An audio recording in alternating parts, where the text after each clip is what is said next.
السلام علیکم ورحمۃ اللہ وبرکاتہ۔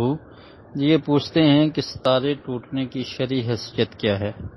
دیکھیں، اللہ رب العالمین کی بہت ساری مخلوقات ہیں اور یہ اللہ تعالیٰ کی نشانیاں ہیں۔ 7 آسمان اور آسمان پر سورج اور چاند، اور یہ ان کی مقدار کیا ہے اور یہ کتنے بڑے ہیں، اس کے بارے میں ہمیں علم ہی نہیں ہے۔ تو اسی طرح اللہ تعالیٰ نے قرآن مجید میں ارشاد فرمایا وَجَعَلَ الْقَمَرَ فِيهِنَّ نُورًا وَجَعَلَ الشَّمْسَ سِرَاجًا، کہ چاند کو ہم نے نور بنایا ہے اور سورج کو ہم نے چراغ بنایا ہے۔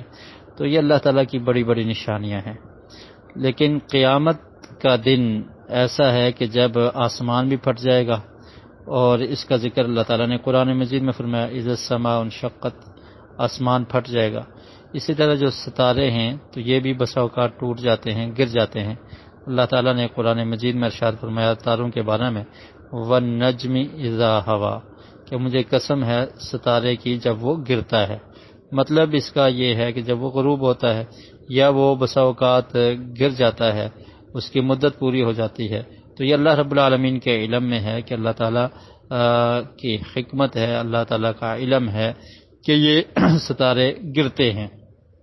بہرحال قرآن مجید میں اور احادیث سے یہ ہمیں پتہ چلتا ہے کہ ستاروں کی بہت ساری اقسام ہیں، اور کچھ ستارے ایسے بھی ہیں جو آسمان کی حفاظت کے لیے اللہ تعالیٰ نے ان کو مقرر کیا ہوا ہے، جیسا کہ سورہ جن کی آیت نمبر 8 میں اللہ تعالیٰ نے ارشاد فرمایا وَأَنَّا لَمَسْنَا السَّمَاءَ فَوَجَدْنَاهَا مُلِئَتْ حَرَسًا شَدِيدًا وَشُهُبًا وَأَنَّا كُنَّا نَقْعُدُ مِنْهَا مَقَاعِدَ لِلسَّمْعِ فَمَنْ يَسْتَمِعِ الْآنَ يَجِدْ لَهُ شِهَابًا رَّصَدًا۔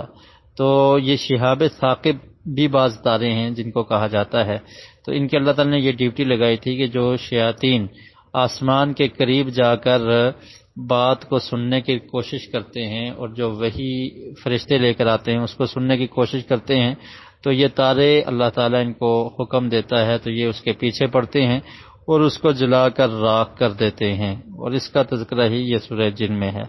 تو اس طرح یہ ستارے ٹوٹتے ہیں اللہ کے حکم سے، اور پھر جنات اور جو شیاطین ہیں ان کا پیچھا بھی کرتے ہیں۔